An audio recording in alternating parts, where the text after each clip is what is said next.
salue au nom de notre Seigneur Jésus-Christ. Le moment dédié aux enfants et aux jeunes est venu. Je vais demander donc à tous les enfants de l'école de dimanche et aux jeunes de se lever. Prions.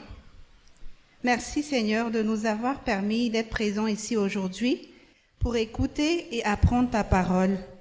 Donne-nous ton Esprit Saint pour qu'il nous aide à comprendre ce que tu veux nous dire en ce moment. Nous avons fait la prière en ton nom. Amen. Vous pouvez vous asseoir. Les enfants, comme nous savons, notre thème du mois d'avril est le Saint-Esprit illumine les croyants ou Manaza Vanipinu Nitump. Nous allons lire ensemble l'évangile selon Jean, chapitre 8, verset 12. Jean, chapitre 8, verset 12. Vous avez votre Bible en main? Ok, on va lire ensemble si vous avez trouvé. Au nom de Jésus. Jésus leur parla de nouveau et dit, « Je suis la lumière du monde. Celui qui me suit ne marchera pas dans les ténèbres, mais il aura la lumière de la vie. » Amen. Les enfants, quand vous vous retrouvez dans une pièce où il fait tout noir, qu'est-ce que vous voyez? On ne voit rien. Et est-ce que vous arrivez à savoir ce qui se passe autour de vous? Non. Dans l'obscurité, on ne peut rien voir. On ne voit rien, on ne voit pas ce qui se passe autour de nous. Donc, dans ce cas-là, qu'est-ce que vous avez besoin? Qu'est-ce que vous avez besoin? De la lumière. On a besoin d'une lampe pour pouvoir éclairer la pièce.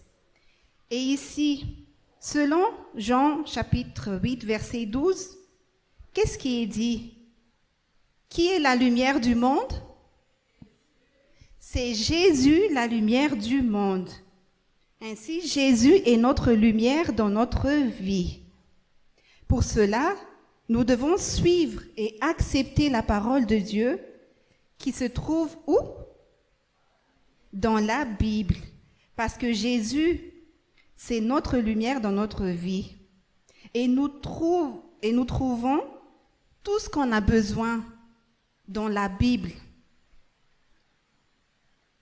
Ainsi, nous demandons tous les jours le Saint-Esprit pour qu'il soit en nous, pour qu'il nous illumine dans tout ce qu'on doit faire et pour qu'il nous guide partout où on va et pour qu'il nous éclaire. Si on a des difficultés, si on a des problèmes, c'est où notre solution? C'est qui? Je n'entends pas. C'est Jésus, la lumière, qui va nous éclairer en tout. Donc, pour terminer, les enfants, la lampe que nous avons besoin dans notre vie pour nous éclairer les idées, pour nous montrer le bon chemin et pour nous permettre de voir ce qui se passe autour de nous et pour nous permettre d'avoir le bon comportement, c'est Jésus. Amen. Nous allons prier. Seigneur, nous te remercions car tu nous as donné ta parole qui est une lampe dans notre vie. Veille sur chacun de nous pour qu'on puisse toujours marcher dans ta lumière. Nous avons fait la prière en ton nom. Amen.